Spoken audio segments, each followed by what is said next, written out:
अब देखो operator overloading. Operator overloading क्या होती है? It is the phenomena that one operator symbol performs different tasks depending upon the situation where it is used. कि मतलब operator तो एक ही है, हम इसके कई एग्जांपल दूंगा, समझाऊंगा। ऑपरेटर तो एक ही है, एक ही ऑपरेटर अलग अलग काम कर रहा है, अलग अलग ऑपरेशन परफॉर्म करवा रहा है, अलग सिंबल एक ही है लेकिन उसके काम अलग अलग हैं। देखो क्या एग्जांपल है। For example same minus sign, पहले भी इसका एग्जांपल आया था यूनरी और बाइनरी माइनस में। तो सेम माइनस साइन है, माइनस का साइन सेम है बट वर्क्स एज यूनरी और बाइनरी। लाइक माइनस ए, अगर आप खाली ए के साथ लगाओगे, इसको माइनस लगा दिया तो ये उसको निगेट करने का काम करेगा, परफॉर्म्स द निगेशन ऑपरेशन। तो ये निगेशन का ऑपरेशन कर रहा है। एंड ए माइनस बी कर रहे हो, बाइनरी के तौर पे यूज कर रहे हो, तो वो उसको सब्ट्रैक्शन करवा रहा है, तो इसका काम बदल गया। मतलब क्या है कि depending upon the number of operands ये ऑपरेटर अपना काम करने का तरीका या अपना काम करने की जो उसकी कोडिंग है वो बदल देता है। Similarly division operator. अब डिवीजन ऑपरेटर को देखो, ये जो मैं पहले समझा रहा था आपको, वर्क्स एज इंटीजर डिवीजन और रियल डिवीजन। तो ये रियल डिवीजन के तौर पे भी काम करेगा, इंटीजर डिवीजन के तौर पे भी काम करेगा। अगर इंट बटे इंट है तो वो हमको इंटीजर वैल्यू रिटर्न करेगा, होल नंबर सिर्फ। और अगर फ्लोट बटे फ्लोट हो या इंट बटे फ्लोट या फ्लोट बटे इंट, कोई भी मतलब अगर फ्लोट आ गया बीच में तो फिर वो हमको फ्लोट आंसर देगा। तो ये किस पर डिपेंड कर रहा है? Depend upon the type of argument. मतलब टाइप ऑफ आर्ग्यूमेंट पे भी डिपेंड कर सकता है कि भाई वो कैसे परफॉर्म करेगा कोई ऑपरेटर, या फिर नंबर ऑफ आर्ग्यूमेंट पे भी डिपेंड कर सकता है।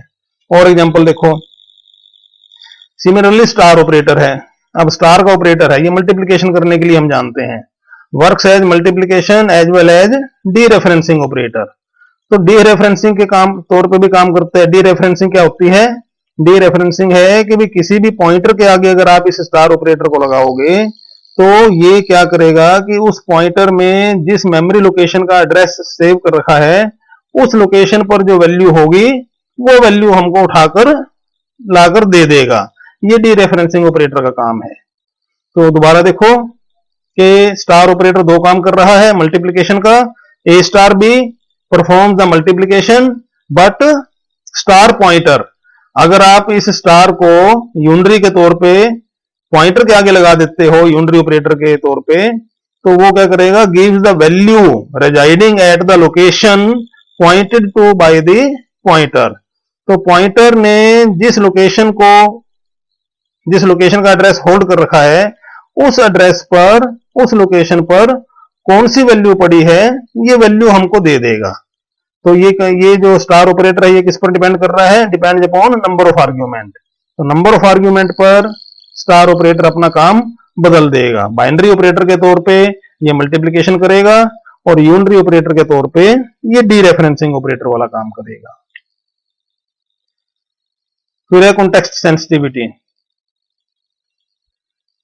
तो ये कॉन्टेक्स्ट सेंसिटिविटी पर ही है ये सारा, ये जो ऑपरेटर ओवरलोडिंग था। क्या कह रहा है? All this is because the compiler is smart enough to जज which operation to perform in which situation.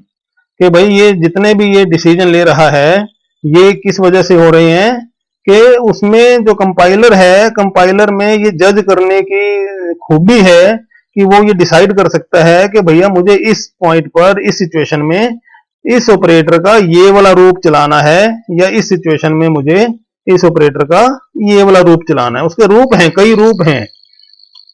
तो this intelligence of the compiler is called context sensitivity. तो ये जो इंटेलिजेंस है उसमें कंपाइलर में, इसको कॉन्टेक्स्ट सेंसिटिविटी हम बोल लेंगे। अभी उसमें वो सेंस करने की क्षमता है। कॉन्टेक्स्ट, किस कॉन्टेक्स्ट में वो ऑपरेटर यूज कर रहा है तो उस कॉन्टेक्स्ट को सेंस करने की उसमें खूबी है, काबिलियत है, इंटेलिजेंस है, और उसी के बेसिस पे फिर वो आगे का ऑपरेशन, कौन सा ऑपरेशन लगाना है वो डिसाइड करता है। This phenomena is called operator overloading. और ये जो फिनोमिना है हो रहा है ये ऑपरेटर ओवरलोडिंग का फिनोमिना हो रहा है। नोट देखो, obviously the compiler must have the code of each separate operation to execute. हाँ ये तो जरूरी है भाई, कंपाइलर के पास जो उसके जितने भी वर्जन है ना किसी भी ऑपरेटर के जो एग्जीक्यूट करता है वो, तो उन सारे वर्जन का जो कोड है, जो एल्गोरिथम है, वो तो कंपाइलर के पास होना ही चाहिए। भाई एक मान लो सब्ट्रैक्शन का माइनस वाला जो सिंबल है, माइनस वाला ऑपरेटर है। अब माइनस वाला ऑपरेटर दो काम कर रहा है। यूनरी ऑपरेशन में काम करेगा वो निगेशन का, और बाइनरी ऑपरेशन में काम करेगा सब्ट्रैक्शन का।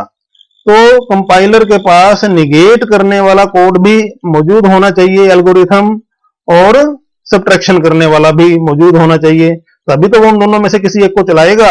अगर उसके पास वो कोड है ही नहीं लिखा हुआ कंपाइलर के पास, तो फिर वो एग्जीक्यूट कैसे करेगा। तो ये बहुत इंपॉर्टेंट है, इसको ध्यान रखना इस बात को कि कंपाइलर किसी भी कोड को अगर वो रन कर रहा है, इसका मतलब वो कोड उसके पास ऑलरेडी मौजूद है, लिखा हुआ है।